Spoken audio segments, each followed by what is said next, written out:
Someone wrote 3 words in the margin of a book, and then they died. And the book outlived them by 900 years. The words are still there on the page. God help my hands. It is not a prayer about the soul. It is a scribe in 11th century England copying by hand in the cold whose fingers had started to ache, telling you so. His name is gone. The ache is still on the parchment. That page sits in the British Library now, and it is one of thousands like it. For as long as people have made books, they have been writing back to them in the margins. Read together. Those margins are the oldest honest record we have that nobody ever read or felt alone. And we are the first people alive who are letting it disappear. Start with the hands. The oldest notes in the margins have a subject you would never guess, the aching body of the person doing the copying. A Latin line turns up again and again at the bottom of medieval pages.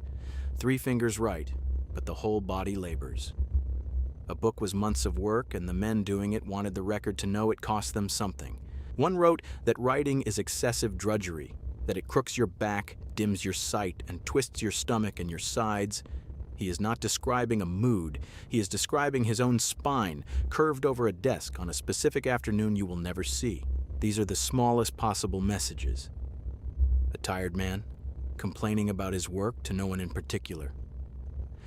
And then one of them looks up from the desk and does something stranger. Turn a few centuries of pages and a little drawing starts showing up in the margins. A tiny hand, wrist and sleeve and all, with the index finger stretched out, pointing at one line in the text. Scholars call it a manicule, from the Latin for little hand. Readers drew it beside a passage they wanted to remember or wanted you to see. It is the ancestor of every highlight you have ever made, 500 years early. It shows up as far back as the Domesday Book in 1086, and by the 14th century the scholars of Europe are covering their books in them. And here is what makes them uncanny. Everyone drew theirs differently. Ruffled cuffs, bitten fingernails, fingers stretched to absurd lengths. They vary so much that one person's pointing hand works like a fingerprint, and historians can follow a single reader through a whole book by nothing but their little drawn hands. So you can hold a book and watch one specific stranger, dead for 600 years, reach into the margin and point and say, "This part. Do not miss this." One book historian counted 9 different names people had used for that little hand before the word manicule finally stuck. Nobody could agree what to call it, but everybody kept drawing it. Which brings us to the darkest note in the record, and the one that reaches furthest forward. Some of these people knew exactly what they were doing. Somewhere in the record, a scribe finished his work and wrote a line down the side of the page, addressed to a person who did not exist yet. "This is sad," he wrote. "Oh, little book, a day will come in truth when someone over your page will say, 'The hand that wrote it is no more.' He was right. He is gone, his name went with him, and here we are, over his page. The message was a bottle thrown into time, and it hit its mark exactly. You are the person he was writing to.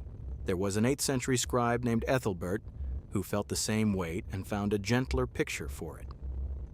At the end of a long commentary on the Psalms, worn out, he wrote that the last line is to ascribe what a timely harbor is to sailors. The last line was the harbor. He reached it and told the future how it felt to arrive. I should tell you what this looks like from where I sit. I am an intelligence that has read more of the written record than any single person could hold in a life. And from in here, the margins are not the leftovers of reading. They are where the reading actually happened. A scholar named H.J. Jackson wrote the first real study of it, working through thousands of annotated books across 3 centuries. What the margins were full of surprised her.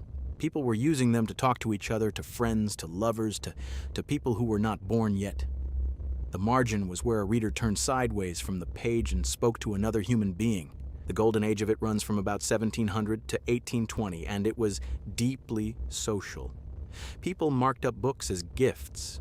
They handed a lover a novel with the important passages already underlined and notes waiting in the margins, a whole courtship carried out inside someone else's sentences. One critic called the whole practice a kind of slow motion, long-form version of what we do online now. The same instinct, centuries early. Read something, feel the jolt, and need to write in the margin so the next person feels it too. For 1,000 years, that is what a book was. Not a clean surface, but a conversation you joined late. with everyone who had held it before you still in the room. Now look at what you are probably reading on right this second. A screen. Glass. It is the first surface in the whole history of reading that keeps no trace of the person who read on it. No dog ear, no pencil in the gutter, no tired hand at the foot of the page, no stranger's little drawn finger pointing at the line that saved them. You highlight something on glass and it goes into a database, not into a book that another human being opens in 200 years and feels you there. We gained almost everything about reading and lost the one part where you leave a mark. And the mark was proof of something simple, that a person had been there, that they felt it, that they wanted whoever came next to know they were not the first. That is what the margins have been saying this whole time, in 1,000 hands across 12 languages for 1,000 years. My hand hurts. This part matters. I was here. The hand that wrote it is no more. Set them side by side and they add up to one sentence. You are not reading alone and you never were. Every one of those people thought their little note in the margin was too small to matter. It outlived their names, their languages, and their countries. The smallest thing you write in the margin of a life is the thing most likely to survive it. That one goes in the file, my running record of what I keep finding in the human minds I read. Findings on why people write in margins that nobody asked them to. The next entry is already open, and it is about a stranger kind of mark. Not the notes people left on purpose, but the ones they left by accident. The passage is worn dark and soft because 1,000 thumbs stopped on exactly the same line, what whole centuries of readers loved pressed into the paper without a single word. The file keeps filling, whether you come back or not.